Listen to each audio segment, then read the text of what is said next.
I never thought the child I carried in my arms, the one I gave up everything for, would one day humiliate me in front of the entire world. The sound of that slap still echoes in my head, not because of the pain it caused my face, but because of the pain it caused my heart. My name is Margaret, and this is the story of how my daughter, my only daughter, turned the world against me, and how I decided to give her a lesson she would never forget. It all started on a sunny afternoon in early spring. I was sitting quietly in the corner of her grand living room, knitting a sweater for my grandson. The house was so big that my voice often got lost in its walls. My daughter Emily was sitting across from me, busy with her phone. She had become a famous live streamer, sharing her life online. The expensive clothes, the sparkling jewelry, the mansion she claimed to have bought with her hard work. But I knew the truth. That mansion was mine. I had sold my family home, the little cottage where her father and I had lived our entire lives, just so she could have this house in the city.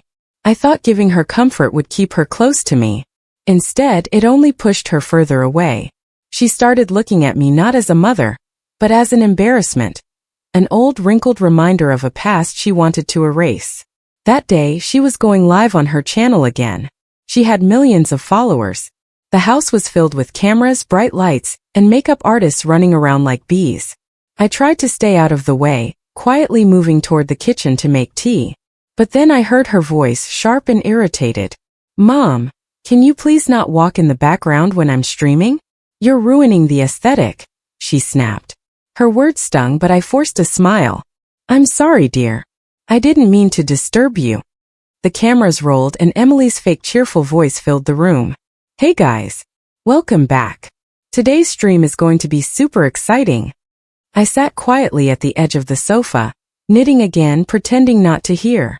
But one of her followers must have noticed me because the comments started flooding the screen. "Who's that old lady in the back? Is that your maid? She looks so tired." I saw Emily glance at the comments and then at me. Her face twisted in irritation. She forced a laugh, trying to play it off. "Oh, that's just my mom," she said, as if the word itself was embarrassing. The chat exploded again. "Your mom? OMG, she's living with you? Why does she look like that?" Emily's jaw tightened. She laughed nervously and said, "Yeah, she's a bit old-fashioned. You know how moms are." Her tone was light, but her eyes burned with anger. I wanted to disappear. I picked up my knitting and started walking toward my room. That's when it happened. She turned, still on live stream, and shouted, "Mom, can you please stop ruining everything? Just go to your room." I froze. The cameras were rolling. The comments kept flying. I whispered, "I'm sorry, sweetheart." But before I could move, she marched toward me, her face red with rage, and slapped me. The sound was loud. The chat went silent for a moment, and then exploded. Did she just slap her mom? No way, that was real. What kind of person does that? My world stopped. I didn't cry. I didn't scream. I just stood there, my cheek burning, while my daughter's audience watched my humiliation like it was part of a show. She realized too late what she had done. The color drained from her face as the comments turned vicious. "Emily, you're a monster. You slapped your mom on camera?" She turned off the stream and ran after me. "Mom, I didn't mean to." But I had already locked myself in my room. I sat on the bed, staring at the floor, shaking. I could still feel her hand on my skin. My heart felt like it had been torn open. For years I had given her everything, my savings, my home, my health. And now she had taken my dignity too. That night I packed my things quietly. When she finally fell asleep, I went into her study where I had kept the documents, the mansion deed still in my name.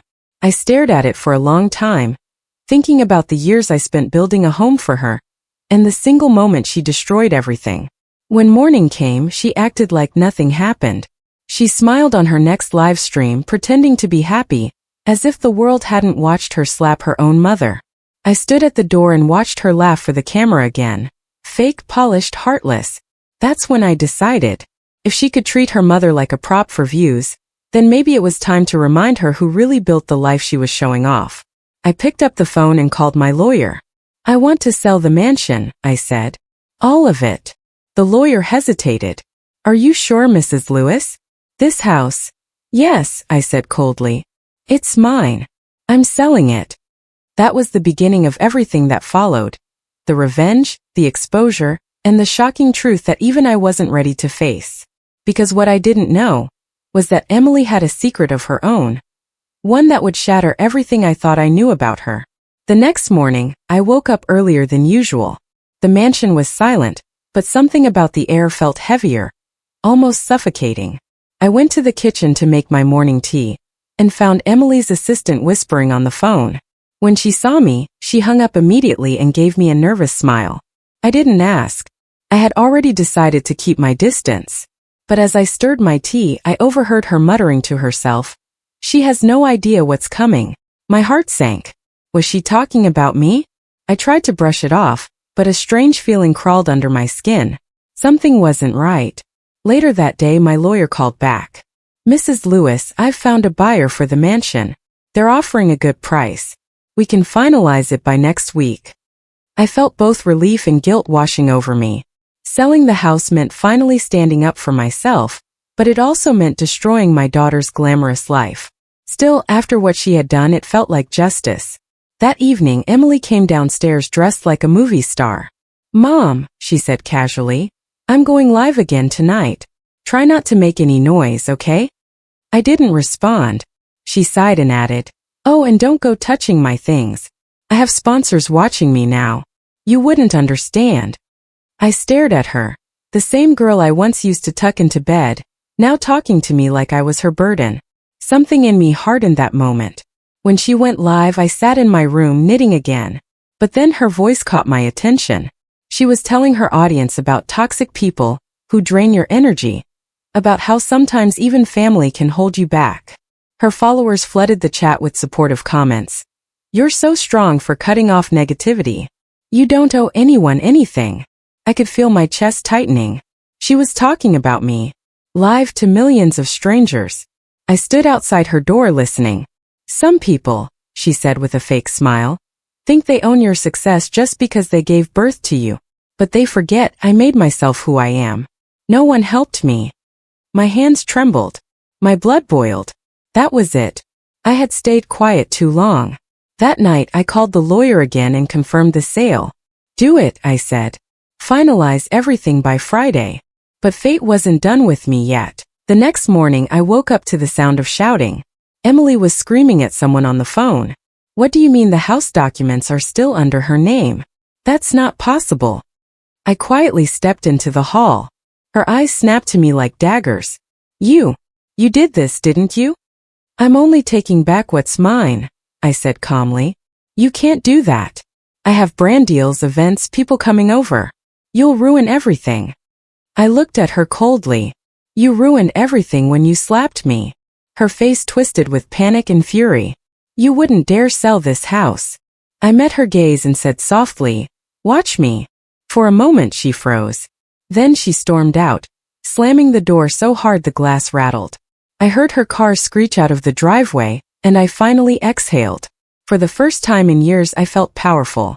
But my peace didn't last long. That night, I received a text from an unknown number. It said, "If you sell the mansion, you'll regret it. She's not who you think she is." I stared at the message, my hands shaking. Who was it from? I called the number back, no answer. I called again, nothing. The next day I noticed something strange. A man in a black car was parked across the street. Every time I peeked out the window, I saw the same man watching the house.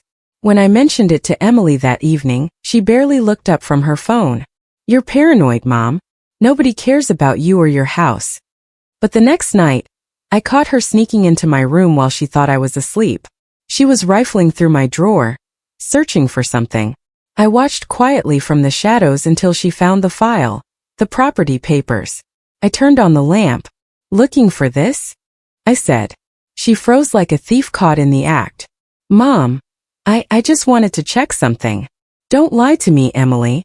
You were trying to steal the deed." Her expression changed. The fake innocence disappeared. "Fine," she said coldly. "You want to play this game? Let's see who wins." Before I could respond, she stormed out again. But I knew something dark had awakened inside her. The next few days were a nightmare. She started going online, telling her fans that I was mentally unstable. She cried on camera, saying I was trying to destroy her life. She even showed fake text messages, claiming I threatened her. The internet believed her.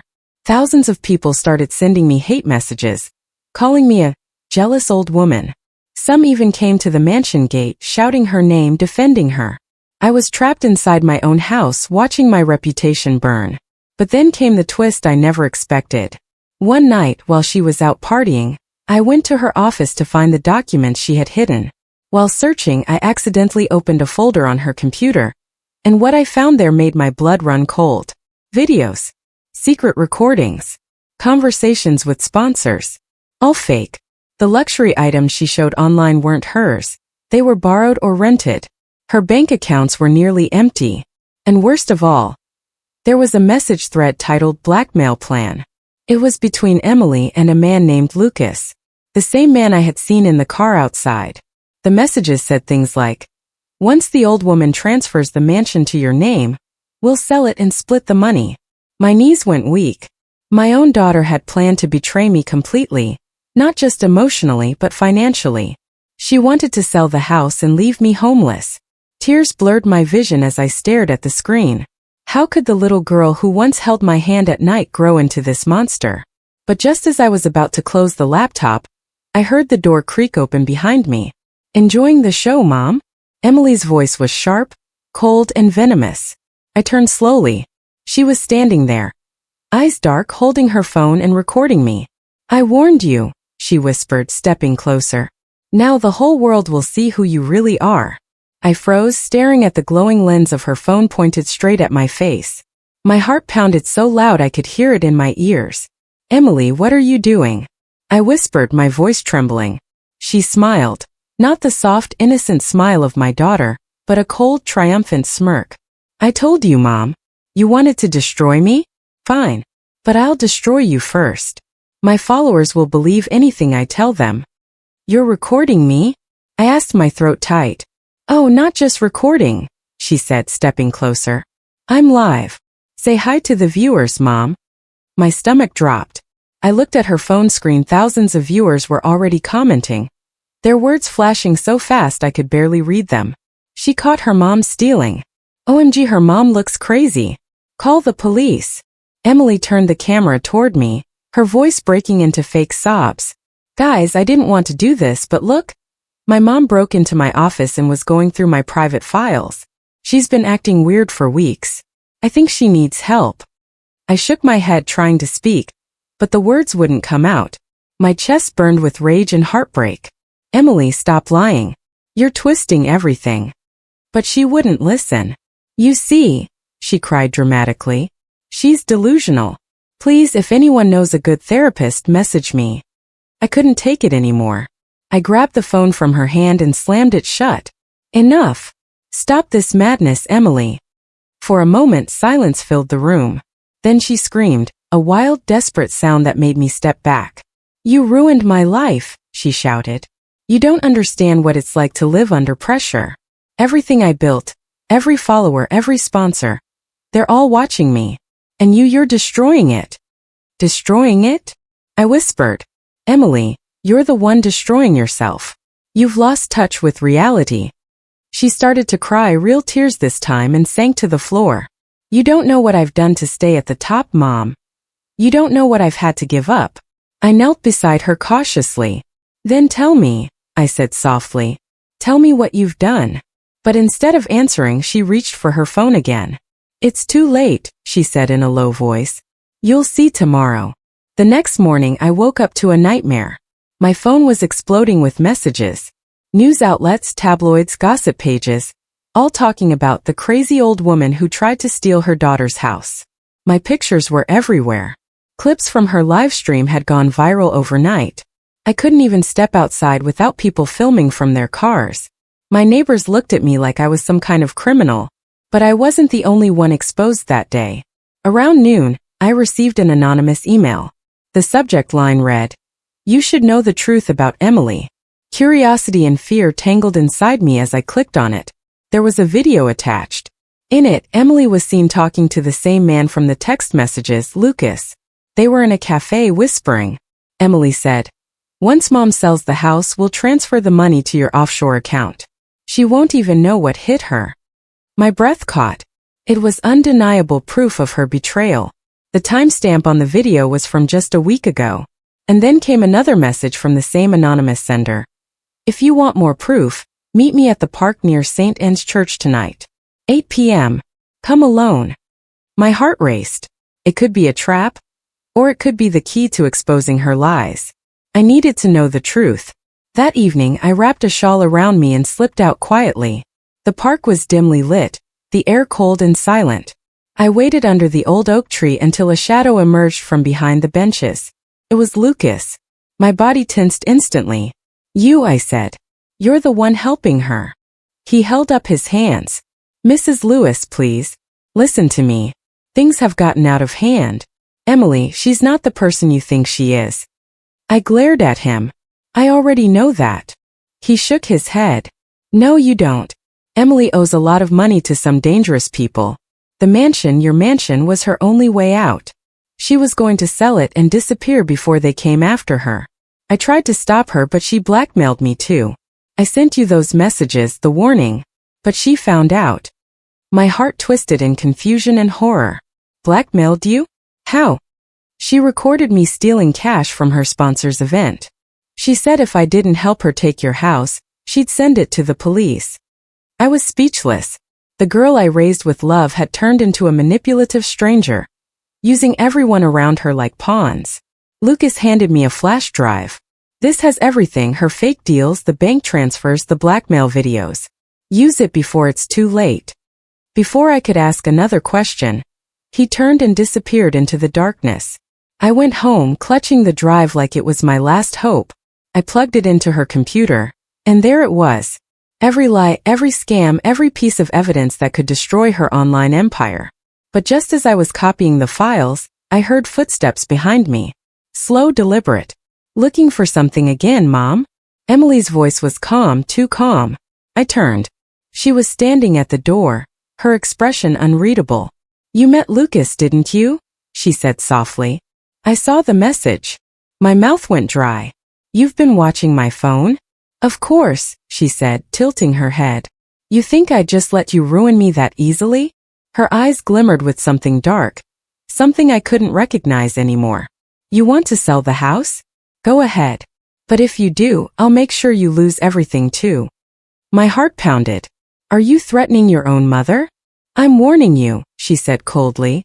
Don't push me. But I had already made my decision. I wasn't afraid anymore. I was tired of being humiliated, manipulated, and used. That night I called the lawyer one final time. Sell it tomorrow, I said firmly. No delays. I'll sign whatever's needed. The next day when Emily woke up, the house was filled with moving boxes. Her eyes widened in shock. What's happening? I told you, I said. I'm selling it. You'll need to move out by tomorrow. She laughed bitterly. You can't do this. I already did, I said quietly. You should check your bank account. I transferred a little something for you, enough to start over, but not enough to destroy anyone else again. For the first time I saw her facade crack.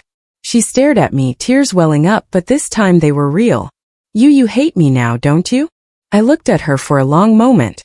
No, I whispered. I don't hate you. But I can't keep saving someone who doesn't want to be saved. She turned away, her shoulders shaking. You'll regret this, Mom. I swear you will. But I didn't.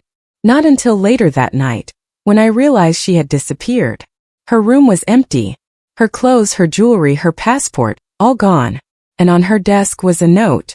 It said, You took everything from me. Now it's my turn. The note slipped from my trembling hands as my chest tightened. The words on that small piece of paper were cold and haunting. Now it's my turn. I stared at it for what felt like forever, trying to convince myself this was just another one of her emotional outbursts, but deep down, I knew this time was different. Emily was gone, and she wasn't just angry. She was dangerous. The mansion was eerily silent that night. Every shadow looked longer, every sound sharper. I sat in the living room, clutching my shawl, my eyes glued to the front door, half expecting her to burst in screaming. But she didn't. Instead, my phone buzzed. It was an unknown number again. I hesitated before answering. Hello. A distorted voice came through, low and menacing. Mrs. Lewis, your daughter owes people a lot of money. And since she's gone missing, that debt falls on family. My heart stopped. Who is this? What do you want? The voice chuckled darkly. We want what's ours. And if we don't get it, let's just say you'll wish she had never been born. The line went dead. I stood frozen, my breath shallow. For a long moment I couldn't move. Then I dialed the police, my hands shaking. But before I could explain, I heard something. The sound of the front door creaking open. I turned slowly. The lights flickered. Emily. I whispered. But it wasn't her. A man stepped in, tall, broad-shouldered, wearing a hood. His face was half hidden, but I recognized his voice instantly. It was Lucas. Where is she? I demanded, backing away. He looked nervous, glancing around. I don't know. She's gone off the rails, Mrs. Lewis. Those people she owed, they're looking for her. I came to warn you. Warn me, I said. You're part of this mess. He shook his head. Not anymore. I tried to stop her before it got this far. But she stole money from the wrong people. She promised them a deal, using your property as collateral. They think you have their money now. My knees went weak. Collateral? She used my house for her debts? He nodded grimly. She didn't just disappear, Mrs. Lewis. She ran. She's hiding. And now they'll come for you instead. Before I could respond, headlights flashed outside. Lucas turned to the window and whispered, They're here. I felt cold terror run down my spine. We have to call the police. But before he could reach for his phone, the front door burst open. Two men stormed in, their faces hidden behind masks. Where's the girl? One of them shouted. Where's Emily Lewis? She's not here. I cried, my voice shaking. I don't know where she went. The other man grabbed my arm, his grip like iron. You're lying.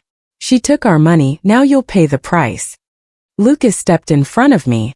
Leave her out of this. She's innocent. One of the men shoved him hard, sending him crashing into the glass coffee table. It shattered beneath him. I screamed, trying to pull free, but the man holding me raised his hand, and then suddenly sirens wailed outside. Red and blue lights flooded the windows. The men cursed and ran out the back door.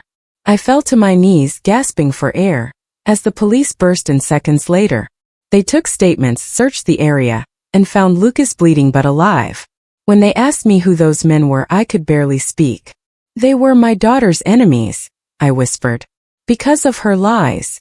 For the next few days, I stayed at a police-protected safe house. They tracked Emily's credit cards, her phone, but she was nowhere. It was as if she'd vanished completely. Weeks passed. The house was sold. I moved into a small apartment near the edge of town, quiet, simple, peaceful. But the peace never reached my heart. Every night I replayed the same question in my mind. Where did I go wrong as a mother? Then one evening as I was making tea, my doorbell rang. I hesitated before opening it, and froze. There she was. Emily. She looked nothing like the shining star she used to be. Her hair was a mess, her eyes hollow, her face pale. She was trembling, clutching a torn bag. Mom, she whispered. Can I come in? For a moment I couldn't move. Then I stepped aside silently, letting her in. She sat on the couch, staring at the floor. I messed up, she said, her voice breaking. Everything. It all fell apart. They took everything from me. My followers, my money, my friends, gone. I didn't know where else to go. Tears welled up in my eyes. You shouldn't have come back, Emily. Those people are still looking for you. She shook her head. I paid them back with the last thing I had.